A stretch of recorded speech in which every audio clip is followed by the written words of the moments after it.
പ്രാർത്ഥിക്കാതെ ഗർവ് നടിച്ചു കളയുന്നവൻ, എന്നെ ആരാധിക്കാതെ ഗർവ് നടിച്ചു തിരിഞ്ഞു കളയുന്നവൻ സയ്യിദുഖുലൂന ജഹന്നം, അവൻ നരകത്ത് പ്രവേശിക്കും. അല്ലേ? അപ്പൊ പ്രാർത്ഥന ആരാധനയാണ്. ഈ ആയത്ത് വിശദീകരിച്ചുകൊണ്ടാണ് പ്രവാചകൻ പറഞ്ഞത് അദ്ദുആ ഹുവൽ ഇബാദ, പ്രാർത്ഥന അത് തന്നെയാണ് ആരാധന. അല്ലേ? നുഅ്മാൻ ഇബ്നു ബശീർ റളിയല്ലാഹു അൻഹു റിപ്പോർട്ട് ചെയ്യുന്ന അദ്ദുആ ഹുവൽ ഇബാദ. ഒരാൾക്ക് അരി കൊടുക്കുക, സമസ്തക്കാരനായ ഒരു മണ്ഡലം പ്രസിഡന്റ് 10 ചാക്ക് അരി വിതരണം ചെയ്യുമ്പോൾ എന്താ പ്രാർത്ഥന? ഇത് പടച്ചോനെ നിന്റെ വജു ഉദ്ദേശിച്ച കേൾക്കണേ. ഇപ്പൊ എല്ലാ ഇബാദത്തും പ്രാർത്ഥനയിൽ അധിഷ്ഠിതമാണ്. അതുകൊണ്ട് തന്നെ പ്രാർത്ഥനയാണ് ഇബാദത്ത്. നിസ്കരിക്കാൻ പോവുക. ഇപ്പൊ നിങ്ങൾ ആലോചിച്ചു, ഞാൻ ലളിതമായ ഒരു ഉദാഹരണം പറയാം. 2 വ്യക്തികളെ കുറിച്ചോ 3 വ്യക്തികളെ കുറിച്ചോ 4 വ്യക്തികളെ കുറിച്ചോ ഒരാൾ അപവാദ പ്രചരണം നടത്താൻ നോട്ടീസ് ചെയ്തിരുന്നു. അതിലെന്തായിരിക്കും നിയ്യത്ത്? പടച്ചോനെ, നീ വിലക്കിയ ഒരു ഹറാമ് ഞാൻ ചെയ്യാൻ പോവാണ്, 4 ആളെ പച്ചർച്ചി നടുറോട്ട് തിന്നാൻ പോവുകയാണ് ഞാൻ മർക്കസു ദഅവയിൽ നിന്ന് ലേഖനം എഴുതുക, എനിക്ക് പുണ്യം തരണമെന്നോ? എന്തായിരിക്കും നിയ്യത്ത്? നിങ്ങൾ എന്നെ ചിന്തിക്ക്. അല്ലാഹ് വിലക്കിയ അന്യന്റെ മാംസം തിന്നുക എന്നത്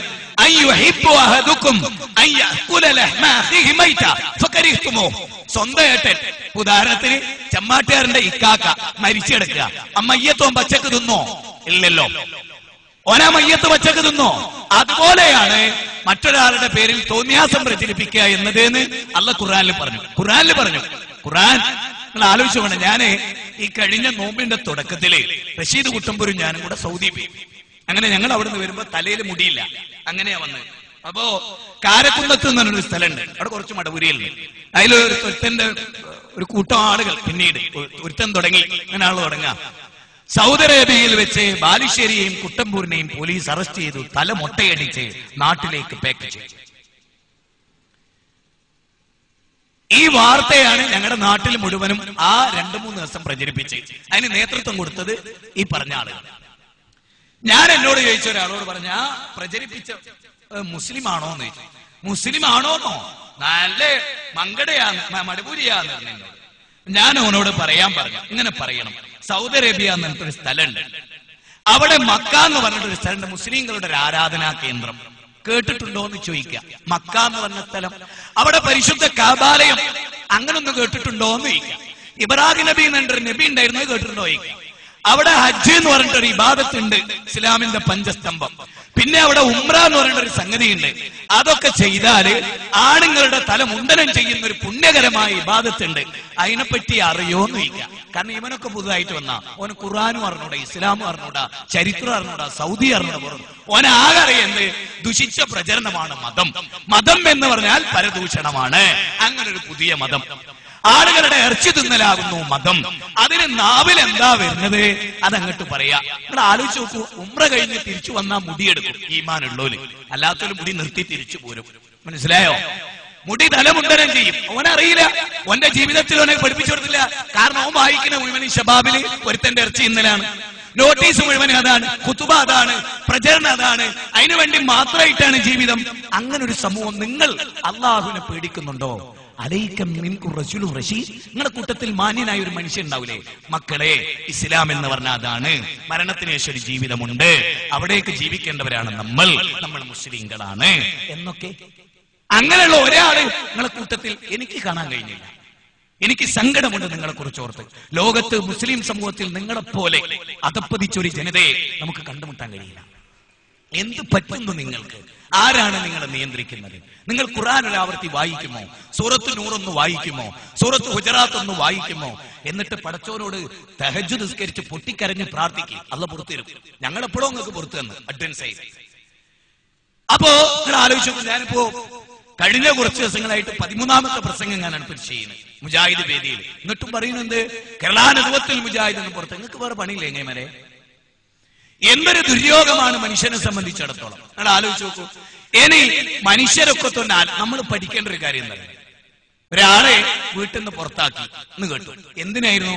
ഞാൻ 5 നേരം നിസ്കരിച്ച് താടി നീട്ടിയപ്പോ എന്റെ വാപ്പയമ്മയും പുറത്താക്കി.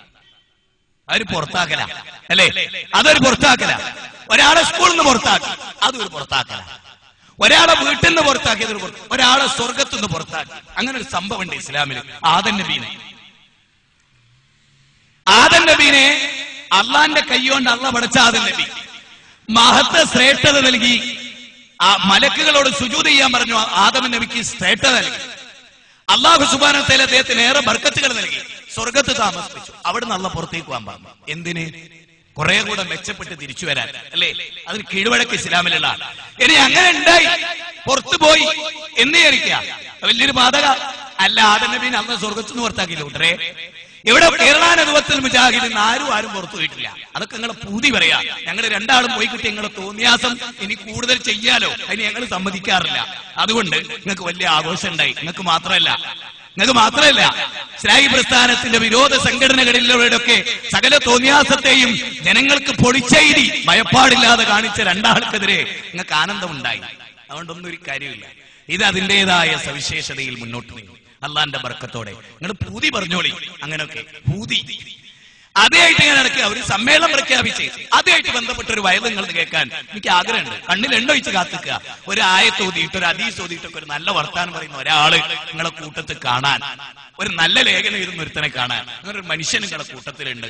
ഒരേ ഒരു മനുഷ്യൻ. അദ്ദേഹം ഞങ്ങളോടൊപ്പം നിൽക്കേണ്ടതായിരുന്നു. ചെറിയ മുണ്ടോ. അപ്പോ വളരെ വസ്തുതാപരമായി കാര്യങ്ങൾ ഇനിയെങ്കിലും നിങ്ങൾ മനസ്സിലാക്കി. എത്രയോ കോടിക്കണക്കിന് മനുഷ്യർ ജീവിക്കുന്ന ഒരു രാജ്യം അത്. ആ രാജ്യത്ത് അവർക്ക് ദൈവത്തെ എത്തിച്ചു കൊടുക്കാൻ നമുക്ക് അള്ളാഹുവിലേക്ക് അവരെ ക്ഷണിക്കാം, ലോകത്തിന്റെ സിട്ടാവിലേക്ക് അവരെ ക്ഷണിക്കാം. അല്ലാഹു സുബ്ഹാനഹു വ തആല ഖുർആനിൽ പറഞ്ഞു, മിൻകും മൻ യുരീദു ദുനിയ വമിൻകും മൻ യുരീദുൽ ആഖിറ. ദുനിയാവിന് വേണ്ടി സൃഷ്ടിക്കപ്പെട്ട കുറച്ച് ആളുകളുണ്ട് ലോകത്ത്. ആഖിറ ഉദ്ദേശിച്ചും സൃഷ്ടിക്കപ്പെട്ടിട്ടുള്ള ആളുകളുണ്ട്. ആഖിറ ഉദ്ദേശിക്കുന്നവരുണ്ട് നിങ്ങളുടെ കൂട്ടത്തിൽ, ദുനിയാവ് ഉദ്ദേശിക്കുന്നവരുമുണ്ട്. സൂറത്ത് ആൽ ഇംറാൻ 152-ാമത്തെ വാചകം നിങ്ങൾ നോക്ക്. വലിസാനം വശപ്പത്തീൻ, രണ്ട് ചുണ്ടുകൾക്കിടയിൽ അല്ലാഹു ഒരു നാവ് നൽകി. എന്തിനാ? അതൊരു അപാരമായ അനുഗ്രഹം.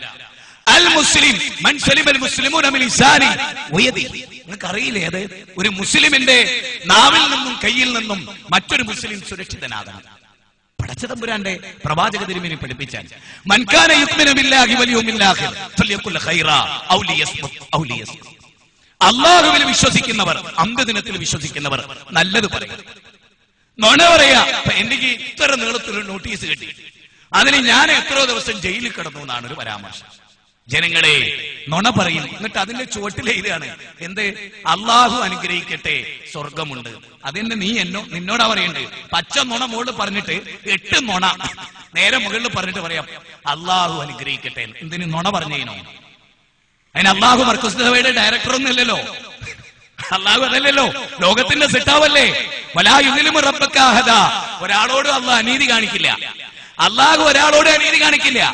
അള്ളാഹുവിലും അന്ത്യദിനത്തിലും വിശ്വസിക്കുന്നവരെ ഫൽയഖുൽ ഖൈറാ, നല്ലത് പറ, ഔ ലിയസ്മുത്, അല്ലെങ്കിൽ മിണ്ടാതിരിക്കും.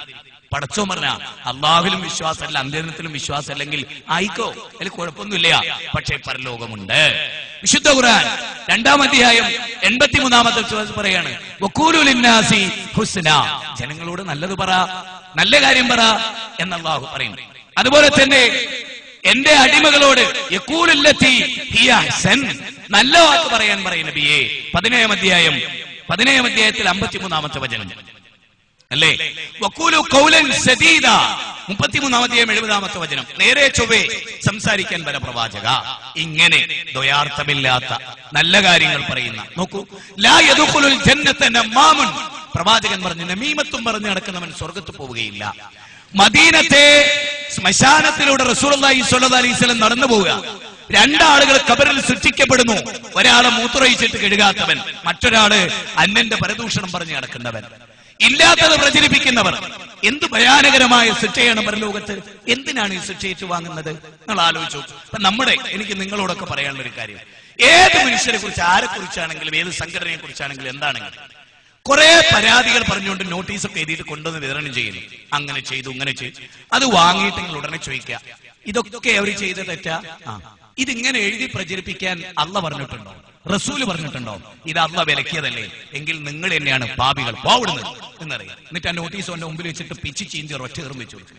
കാരണം ഓൻ ചെയ്യുന്ന തോന്നിയാസാണ്. അള്ളാഹ് വിലക്കിയ ഡബിൾ ശിക്ഷയുടെ തോന്നിയാസം. മനസ്സിലായില്ലേ? ആ പണി ഇസ്ലാമിക സമൂഹത്തിന് ചേർന്നതല്ല, ഇസ്ലാമിക സമൂഹത്തിന് ചേർന്നതല്ല. അതുകൊണ്ട് തന്നെ മുസ്ലിം സമുദായത്തിൽപ്പെട്ടവരോട് നാവടക്കൂ.